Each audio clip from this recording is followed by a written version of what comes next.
If you've ended up with a list that you think, oh, I'm going to be skinny, you can change it. My mum for a long time said, you got one of them and you got two of them. They all own jets and they all own big boats in the Med. Will that make a difference to your level of wealth? Yes, it will. Hello there. Welcome to Money Matters, because after all, money does matter. My name is Paul Smith, Touchstone Education, and I'd just like to talk to you today about networking. So many people think that in order to network, they need, a nice jacket, a shirt, and everything else. So what I want to do is I want to give you my top tips to get you networking your way to success. Okay, so networking. Networking isn't a 9 to 5. It's something that you've got to put your heart and your soul into. Now, I'm going to get to my top tips in a minute, but remember this. Network is your net worth. And if you want to change your net worth, you probably need to change your network, okay? So, it isn't something that you do 9 to 5. It's from morning till night, till morning again. So come with me and let's get to work on those top tips to get you the best network you could ever possibly wish for. Okay, so here we go with tip number 1. Be yourself. Super critically important that more than anything else, you are relaxed. So, I started this piece with, a jacket, a shirt, or whatever, and I've now got a t-shirt on. I wear polo shirts most of the time. That's me. Be aware of that. Don't be self-conscious. Just be you, okay? The guy in the suit normally works for the guy in the jeans.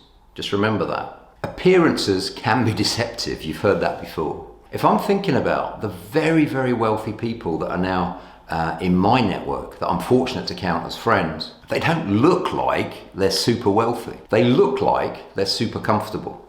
So tip number 1, whenever you're going networking, make sure you're really comfortable, literally in your own skin. And I want to go a bit deeper on that one. What percentage of communication is verbal? 20, 30%? I mean, we could argue the details, but the overwhelming majority of communication is non-verbal. It's body language. And now, let's look deeper again. What percentage of body language is to do with your eyes, eye contact? 60, 70%?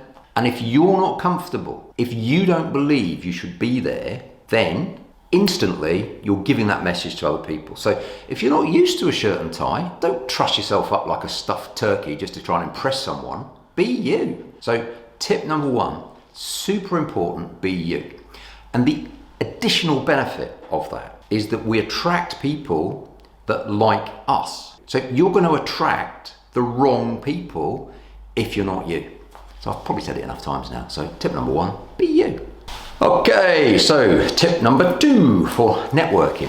Really understand and believe the following expression, because this is going to pay you huge dividends. Your network is your net worth. Think about that. You are going to be the average of the 5 people you hang around with. Show me your friends, I'll show you your future. Various people have said it in various ways. So I want to set you a little exercise. Get a piece of paper, do it on your phone if you want, whatever. A recording device. What do I care? A piece of wax and a stylus if you want. So make a note of the top 5 people that you hang around with by time. So where do you spend most of your time? So, that could be people at work, it could be your mum, it could be your dog.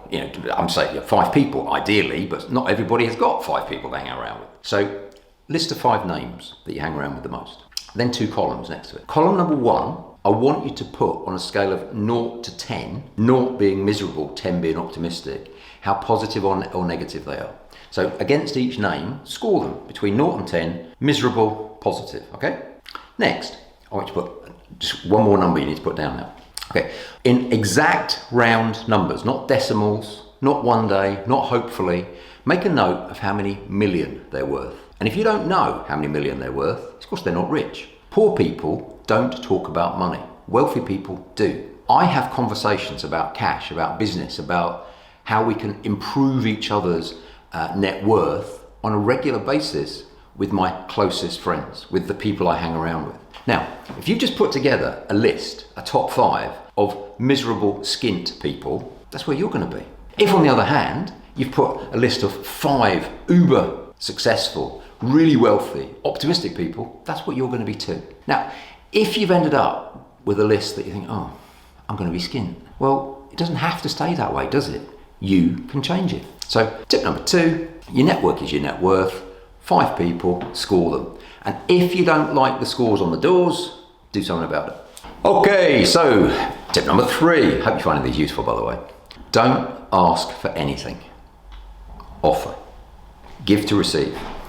It's the foundation of many religions, and it is a deep truth. If you go into a room seeking to take something from somebody else, all the non-verbal signals, all of the body language, everything is going to be wrong. If you go into that room and you've got one simple aim, which is to serve, which is to help somebody else, you're going to come up with a win-win scenario instead of a win-lose or a lose-lose, because those are both quite likely outcomes if you ask for anything.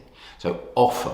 And it could be anything. It could be you've just done a refurb and you've had a really good builder. You've got a recommendation on a solicitor. So your mindset, your entire headspace needs to be around how can I help the other person? And I don't know, I mean, maybe it was instinct, but I've done that from a very, very young age. I've always wanted to help other people because I believe that ultimately all of us want to give back in some way.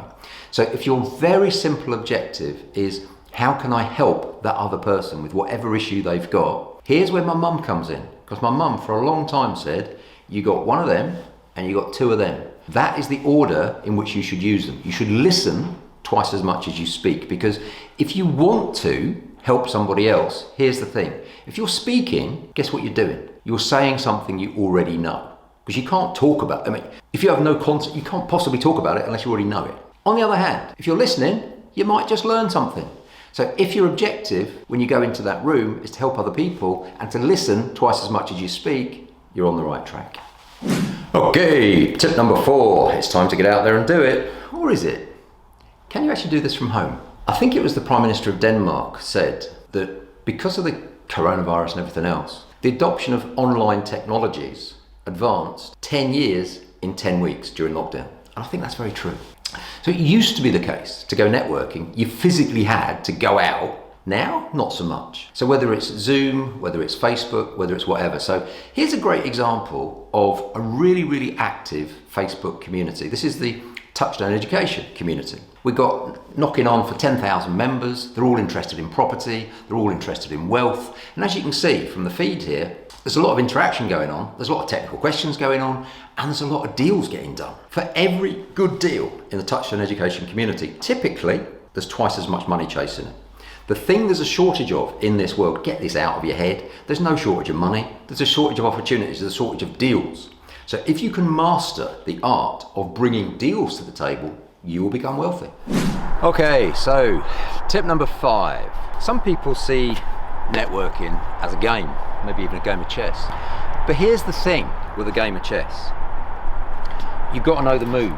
So, you know, for example, if you're a chess player, you would be saying, if you move this from here to here, this is known as fin-shadowing your bishop.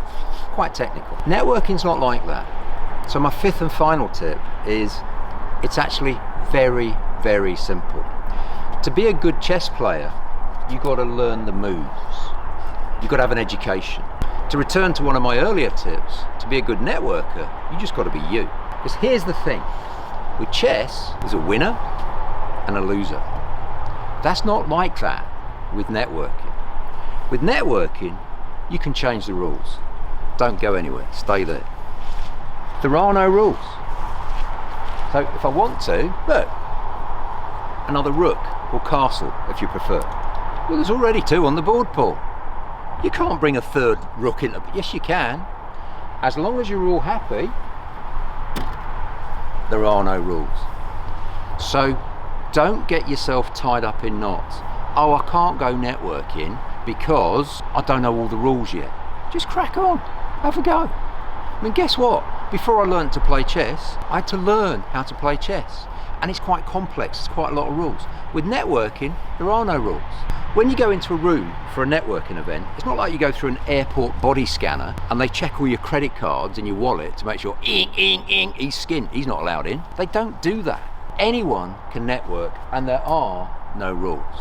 So think of it like a game of chess where you can add as many pieces or take away as many pieces as you want. So I hope you found my top 5 tips on networking useful. I know this, you start networking, you are genuinely going to change your net worth. Massively change your net worth. Imagine, just imagine that your best 5 friends are all multimillionaires, they all own jets, and they all own big boats in the Med, you know, or whatever. Will that make a difference to your level of wealth? Yes, it will. Will you be able to use that level of wealth to do wonderful things? Yes, you will. So, however you use this newfound network, the only thing that I would ask is you enjoy it and you do good things with it. My name's Paul Smith, Touchstone Education. You've been wonderful. I've been Paul. See you next time. And that is checkmate.